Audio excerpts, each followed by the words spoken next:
Hello friends, welcome to my YouTube channel. So today in this video, I am going to show you how to fix Do Not Disturb blocking important notifications. Go to settings, tap on notifications, tap on Do Not Disturb. So simply if you scroll down, here you can see allowed during Do Not Disturb. You can see some options, calls and messages, app notifications, alarms and sounds. Now the alarms and sounds, media sounds is enabled when the do not disturb mode is enabled.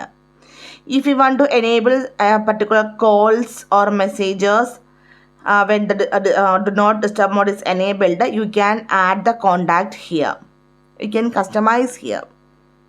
Important notifications may be muted by do not settings. Adding exceptions ensure critical alerts still come through. You can add the contact here. Tap on this one. You can select this one. Okay. So simply in this way we can fix do not disturb blocking important notifications on this device. I hope you guys enjoy this video. Thank you for watching. Thank you. Bye bye.